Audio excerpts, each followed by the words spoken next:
اور جہاں تک امریکہ کا تعلق ہے تو امریکہ میں آپ اور میں اچھی طرح جانتے ہیں کہ امریکہ میں ایک جو ایگزیکٹو ہے وہ اس کی کوئی اور حکمت عملی ہوتی ہے، لیکن ان کی مقننہ ایگزیکٹو سے بالکل الگ ہوتی ہے، اور وہاں پر بعض اوقات ایگزیکٹو کا بھی رول نہیں ہوتا، اور اس طرح تو بالکل نہیں ہو سکتا یا کوئی قرارداد کو اس طرح منظور کروا لے کہ جس طرح یہ قرارداد منظوری جس کا آپ نے ذکر کیا کہ 368 ایک طرف اور صرف 7 جو ہے اس کی مخالفت میں آئے۔ اچھا حبیب اکرم صاحب، ایک اور ڈیولپمنٹ ہو رہی ہے، کچھ پرانے کیریکٹرز جنہوں نے اپنے آپ کو ڈسٹنس کیا تھا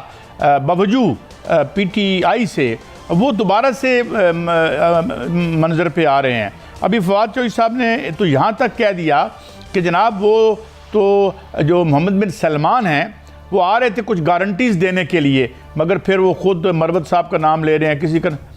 تو یہ کیا ڈیولپمنٹ آپ کو نظر آتی ہے؟ یہ جو لوگ متحرک ہو رہے ہیں، یہ کل تک تو بیچارے چھپتے پھرتے تھے،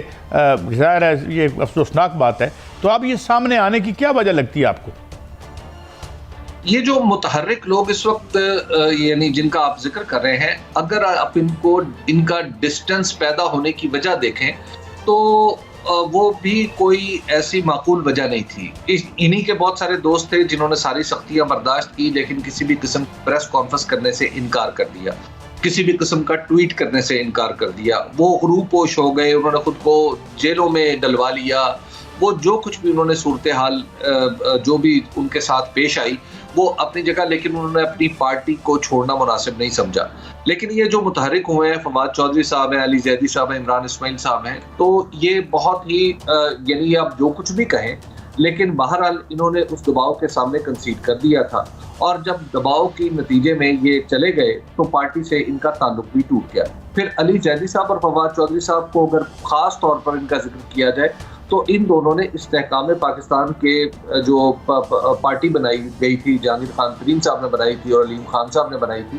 اور اس پارٹی میں انہوں نے جو شرکت نیمے درو نیمے برو شرکت بھی کی۔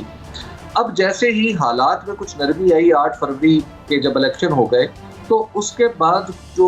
ظاہر ہے ایک بہت بڑی جماعت بن کے ابھری پاکستان تحریک انصاف، اور اگر فارم 45 کے مطابق دیکھیں تو اس وقت جو حکمران اتحاد ہے اس کا تو حکمران ہونے کا جواز ہی ختم ہو جاتا ہے۔ تو لہٰذا ایک مضبوط پارٹی کی صورت میں جب وہ سامنے آئی، پھر انٹرنیشنلی بھی آپ دیکھ لیجئے کہ جیسے ہم نے ابتدا میں بات کی تھی کہ انٹرنیشنل پریشرز بھی بڑھ رہے ہیں، تو ظاہر ہے پاکستان تحریک انصاف کے لیے کچھ نرمیاں پیدا کرنا سسٹم کی مجبوری بنتا جا رہا ہے۔ تو ان نرمیوں میں اب دیکھ رہے ہیں کہ آئندہ بھی الیکشن اگر فری اینڈ فیئر جب بھی ہوتا ہے تو اس میں پاکستان تحریک انصاف اگین حکمران جماعت بن کے سامنے آ سکتی ہے۔ تو لہٰذا ایسے موقع پہ سیاستدان یا سیاست کے خواہاں لوگ اگر پاکستان تحریک انصاف کی طرف لوٹتے ہیں تو اس میں کوئی اچنبے کی بات نہیں ہے، لیکن جس انداز میں یہ لوٹ رہے ہیں وہ ذرا محل نظر ہے۔ اس سے ایسا معلوم ہوتا ہے کہ جیسے ایک نئے قسم کا گروہ وجود میں آیا ہے جو پاکستان تحریک انصاف کو پرج کرنا چاہتا ہے۔ اب لیکن ان کا مسئلہ یہ ہے کہ یہ چند دن کا شروع ہوگا تو ہو سکتا ہے، لیکن آپ دیکھیے پلوں کے نیچے سے پانی بہت سارا گزر چکا ہے۔ اب جو نئے لوگ ہیں انہوں نے اپنی حیثیت مستحکم کر لی ہے۔ رؤف حسن اگر فواد چودھری صاحب بدستور ترجمان رہتے تو شاید ان کی وہ حیثیت نہ بن پاتی جو آج ان کی ہے۔ آج وہ اہم ترین کمیٹی میں شامل ہیں کہ جو دوسری پارٹیوں کے ساتھ پاکستان تحریک انصاف کی طرف سے بات چیت کر رہے ہیں۔ تو لہٰذا اب مجھے ایسا نہیں لگتا کہ جو ان کا یہ جو شروع ہوگا ہے ان کے لیے واپسی کے دروازے کھولے، اور پھر جس طرح کی زبان استعمال ہوئی ہے مجھے اس سے لگتا ہے کہ ان کا جو بھی پلان تھا وہ ناکام ہو چکا ہے۔ حبیب اکرم صاحب، ایک بات تو طے ہے کہ آج تک کی تاریخ میں آپ جو بھی مرضی ہے، چاہے کوئی کانسپریسی تھیوری کی طرف جائے، کیوں آ رہے ہیں کیوں نہیں آ رہے، دباؤ پہ گئے تھے دباؤ پہ آ رہے ہیں، والنٹیئرلی آ رہے ہیں، کیوں آ رہے ہیں، مگر سوال تو ایک ہے کہ وہ ایک ہی آدمی ہے، وہ جس کی پشت پہ ہاتھ رکھے گا لیڈر وہی ہوگا۔ Do you agree? جی بالکل، ایک ہی آدمی سے مراد غالباً آپ کی عمران خان۔ جی بالکل۔ جی دیکھیے،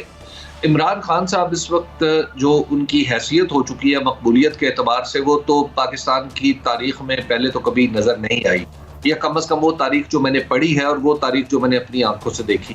نہ میرے مشاہدے میں ہے نہ میرے مطالعے میں ہے۔ تو عمران خان صاحب کی وہ حیثیت جو ہے اس سے تو کسی کو انکار نہیں ہو سکتا۔ تو تو عمران خان صاحب سے جو قرب ہے وہ ڈیفینیٹلی سیاسی ترقی کا باعث بنتا ہے.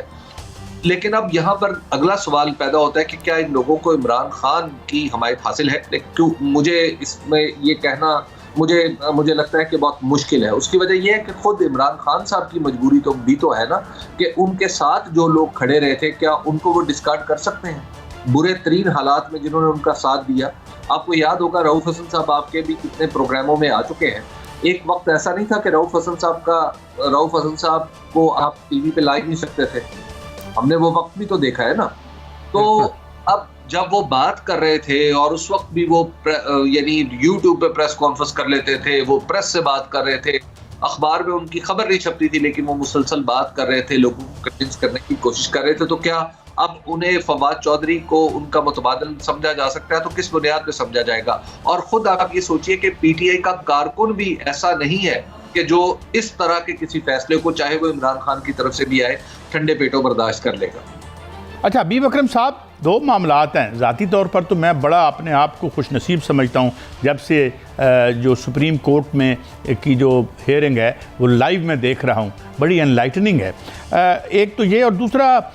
یہ مجھے بتائیں کہ سیٹوں کا معاملہ کس طرف جاتا نظر آتا ہے, اور فارم 45 کی والی مبینہ طور پر فارم 45 والی گورنمنٹ یہ آپ کو کتنی چلتی نظر آتی ہے؟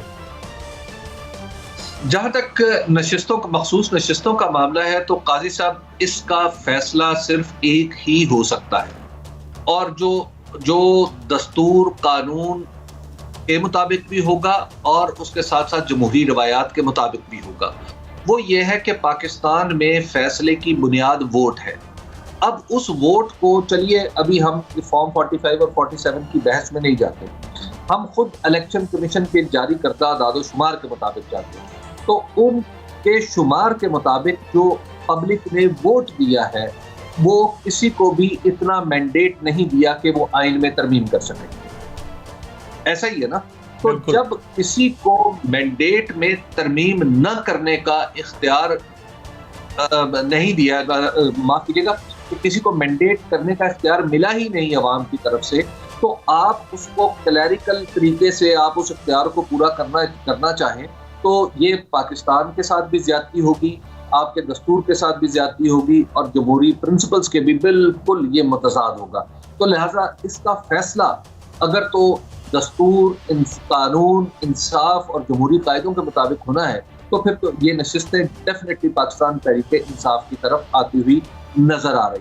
لیکن اگر فیصلہ جس طرح بعض لوگ کہہ رہے ہیں کہ خالد ہم تو صرف متن کو دیکھیں گے کہ متن کیا کہتا ہے, تو متن تو پھر لا تقربوا الصلاۃ بھی کہتا ہے. لیکن یہ جو آپ دیکھ رہے ہیں حبیب اکرم صاحب, ہم بھی دیکھتے ہیں, اپنے معزز جو عدلیہ ہے اس میں آرگیومنٹیشن دیکھتے ہیں, اور اس میں کبھی کبھی یہ احساس ہوتا ہے کہ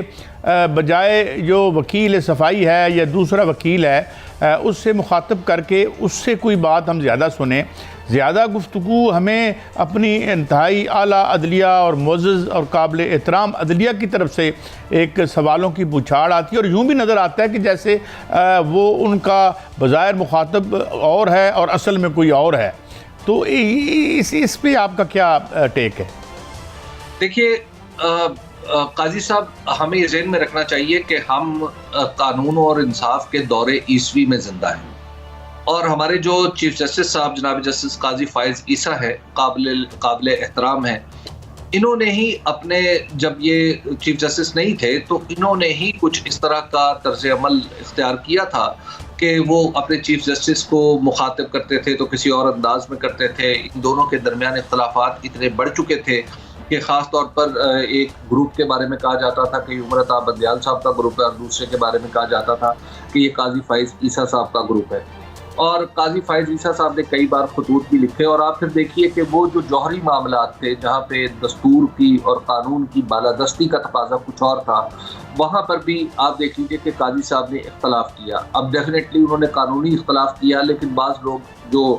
شاید قاضی صاحب سے ناراض ہیں وہ یہ سمجھتے ہیں کہ قاضی صاحب نے وہ جو ان کے درمیان کی جو ایک باہمی چپلش تھی وہ قانونی آراء کی صورت میں بھی منعکس ہونے لگی تھی. تو اب اس کے بعد پھر آپ دیکھیے کہ جب تک وہ رہے, ایک موقع تو ایسا بھی آیا کہ ایک طرف 184 کے تحت ایک مقدمہ چل رہا تھا اور دوسرے بینچ نے 184(3) کے تحت تمام سماعتیں جس کی سربراہی جسٹس قاضی فائز عیسیٰ کر رہے تھے، اس میں انہوں نے تمام سماعتیں روکنے کا حکم دے دیا تھا۔ تو اب بھی چیف جسٹس صاحب نے اپنا ذہن تو بالکل واضح کر دیا ہے، خاص طور پر جو 13 جنوری کا الیکشن تھا، 13 جنوری کا معاف کیجیے گا جو فیصلہ تھا جس میں بلے کا نشان واپس لیا گیا تھا یا بلے کا نشان الگ کر دیا گیا تھا پاکستان تحریک انصاف سے اور الیکشن کمیشن کا فیصلہ برقرار رکھا گیا تھا، اس فیصلے کی جس طرح توضیح یا دفاع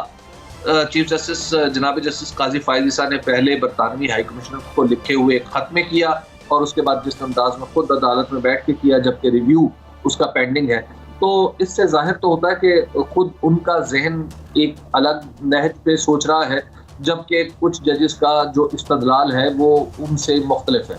تو ایسی صورت میں ہمیں نظر بھی آ رہا ہے کہ جناب چیف جسٹس قاضی فائز عیسیٰ کو تھوڑا سا مشکلات کا سامنا ہے، اور ظاہر ہے وہ جج ہیں، محترم لوگ ہیں، ایک دوسرے کو براہ راست اگر مخاطب کریں گے تو شاید کچھ زیادہ بڑی خبر بنے، تو ابھی تک محض تاثر ہے، تو ظاہر ہے یہ تاثر تو پیدا ہوگا اور یہ تاثر پیدا ہو چکا ہے۔ لیکن میں ایک اور بھی بات یہاں پہ عرض کرنا چاہوں گا کہ جو جس انداز میں جو جسٹس قاضی فائز عیسیٰ صاحب کا جو طرز استدلال ہے، جو اب تک ریمارکس کی صورت میں سامنے آیا ہے، جو منہج استدلال ہے، وہ ان کے ذہن رسا کا آئینہ دار تو ضرور ہے، لیکن پرہیپس وہ ابھی معاملات کو سمجھنے کے لیے اس طرح کے سوال کر رہے ہیں۔ لیکن بعض اوقات بعض لوگوں کی رائے ہے، اور جیسے کہ ڈان اخبار نے لکھا بھی اپنی خبر میں بھی کہ شاید ایسا لگتا ہے کہ الیکشن کمیشن کو انہوں نے ریسکیو بھی کیا، تو الیکشن کمیشن جو چونکہ اپنے ہی تضادات کے اندر پھنستا چلا جا رہا ہے، تو ایک دو موقعوں پر ایسا لگا کہ جیسے ان کے ریسکیو کی کوشش جناب جسٹس قاضی فائز عیسیٰ نے کی ہے۔ ڈیفینیٹلی انہوں نے گفتگو کو ایک چینل میں رکھنے کی کوشش کی ہوگی، اور ظاہر ہے اتنے بڑے لوگ ہیں، اتنے سارے لوگ بیٹھے ہوئے ہیں، تو جو بھی پریزائڈ کر رہا ہوگا اس کے لیے بیک وقت اتنے لوگوں کا ساتھ لے کے چلنا مشکل ہوتا ہوگا، تو شاید یہ اس تناظر میں ہو، لیکن جو تاثر بنتا چلا جا رہا ہے وہ کچھ ایسا ہے۔